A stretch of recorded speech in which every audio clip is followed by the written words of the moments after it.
Good morning বন্ধুরা, কেমন আছো সবাই? আশা করি ভালো আছো। তো আজ আমি সকালবেলায় উঠে ফ্রেশ হয়ে নিলাম। তারপর ঘরটা ঝাড় দিয়ে, নিচের ঘরটা ঝাড় দিয়ে বিছানাটা গুছিয়ে নিলাম। তারপর চলে গেলাম চা খেয়ে সোজা উপরে, কেননা আজ ভাবলাম ওপরটা পরিষ্কার করা যাক। অনেক দিন হয়নি পরিষ্কার করা, কেননা আমি ওঠানামা খুব একটা করি না। যেহেতু আমার থার্ড ট্রাইমেস্টার চলছে, তো বারবার উপর নিচ করা উচিত না, তাই জন্য আমি যতটা পারি ওপরে যাওয়াটা অ্যাভয়েড করে চলি।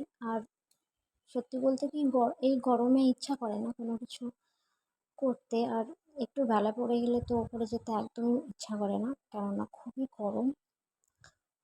তাই সকাল সকাল আজকে আবহাওয়াটাও খুব একটা খারাপ না, সকালবেলাটা বেশ ঠান্ডা ঠান্ডাই রয়েছে, তাই ভাবলাম আজ পরিষ্কার করে নেওয়া যাক। আর আর আমি চেষ্টা করি সপ্তাহে সপ্তাহে পরিষ্কার করা, কেননা বেশি ধুলোবালি আমার একদমই পছন্দ না।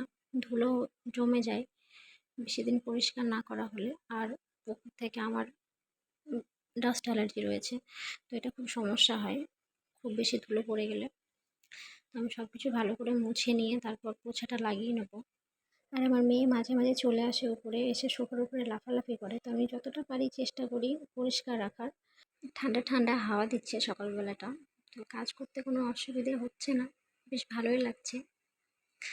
মাঝে মধ্যে পরিষ্কার করাটাও প্রয়োজন।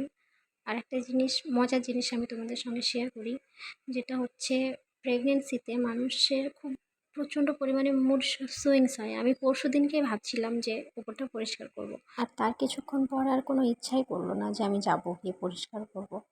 আর খাওয়া দাওয়া নিয়েও কিছুটা হয় এরকম, সকালবেলা মনে হয় একটা কিছু যে আমি খাবো এটা, আর তার কিছুক্ষণ পর মনে হয় না, আমি এটা খাবো না, অন্য কিছু খাবো। তো এটা আমার মানে পরে যখন ভাবি তখন নিজেরই হাসি পায় যে, আর এটা হওয়াটা খুবই নর্মাল প্রেগনেন্সির টাইমে। আর আমার ওপরটা মোছা অলমোস্ট কমপ্লিট হয়ে এসেছে। তো এবার যাব আমি নিচে, নিচে গিয়ে কিছু কাজ আমার বাকি রয়েছে, তো সেগুলো সেরে নেওয়ার পর তারপর আমি যাব স্নান করতে। তো কাজ সেরে স্নান করে আমি চলে এসেছি ওপরে। আর গরমের সময় আমি কোনো রকম ফেস ক্রিম ইউজ করি না, কারণ আমার খুব চিপচিপে লাগে। তো আমি ইউজ করি এই অ্যালোভেরা জেলটা পতঞ্জলি, যেটা আমার খুবই পছন্দের একটা প্রোডাক্ট। আর গরমে তোমরা চাইলেও এটা ব্যবহার করে দেখতে পারো, আশা করি তোমাদেরও পছন্দ হবে। তো আমি রেডি হয়ে চলে যাব নিচে, আর নিচে গিয়ে বসাবো মেয়ের খাবার, কেননা টাইমে টাইমে ওকে খাওয়ানোটা খুবই জরুরি। তো এখানে আমি নিয়ে নিয়েছি চাল, মুসুরির ডাল, আলু আর পটল। যে সবজিগুলো থাকে আমি চেষ্টা করি সেই সবজিগুলো দিয়েই ওকে খাবারটা বানিয়ে খাওয়ানো, কেননা যেহেতু বড় হচ্ছে তো মোটা খাবার খাওয়ানোটাও প্রয়োজন। আর ওর খাবারের জন্য আলাদাভাবে বিট, গাজর, বিনস এগুলোও দেওয়া হয়, কিন্তু আজ আমি সেটা অ্যাড করলাম না, কেননা টেস্ট সবসময় একরকম থাকলেও খেতে চায় না। ওর খাবারের মধ্যে আমি বাটার বা ঘি কিছু একটা দিয়ে দিই অল্প একটু, গরমে বেশি দিই না, বেশি দিলে আবার অসুবিধা হবে। আর আজ হচ্ছে বৃহস্পতিবার, তো তোমরা দেখো আমি আলপনাগুলো দিয়েছিলাম, তোমাদের কেমন লাগছে জানিও আমাকে। আমার মেয়ে বায়না করছিল এর মধ্যে, মা আইসক্রিম খাবো, তো একটা আইসক্রিম দিয়ে দিলাম। আমি আইসক্রিমটা খাওয়ার পরে চলে এসেছে দুষ্টুমি করতে, পাউডারটা নিয়ে এখন লাগিয়ে দেবে। I love you, mommy. আর টিপ কোনো সময়তে আমার কপালে রাখতে দেয় না, যদি দেখলো তো সঙ্গে সঙ্গে উঠিয়ে দেয়। আর ছোট বাচ্চারা এইসব ছোট ছোট জিনিসগুলো করে যদি খুশি হয়, তাহলে সেটা তাদেরও করতে দেওয়া উচিত।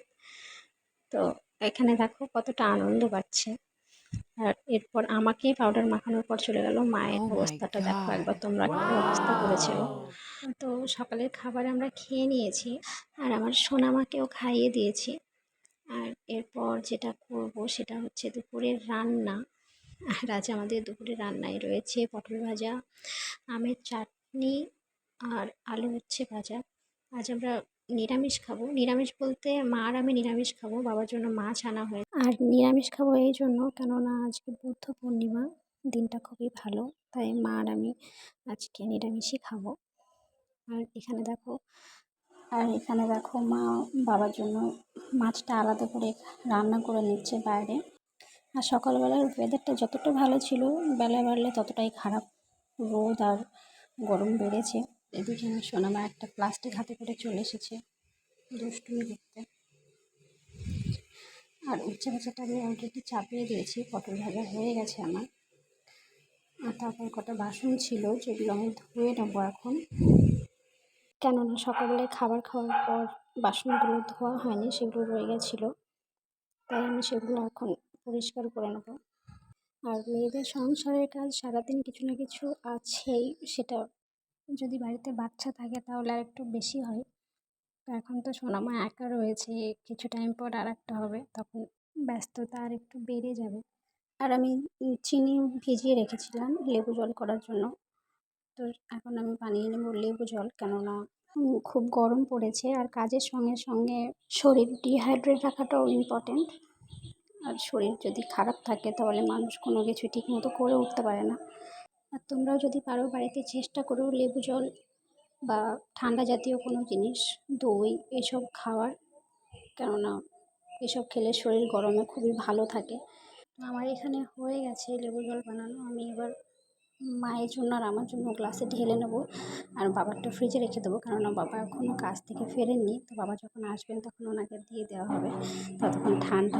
আর এদিকে আমার উচ্ছে ভাজা পটল ভাজা হয়ে গেছে, আমি চাটনিটা হলে হয়ে যাবে। তো তোমরা সবাই ভালো থেকো, সুস্থ থেকো, খাওয়া দাওয়া করো, নিজেদের যত্ন নাও, আর thank you for watching my video.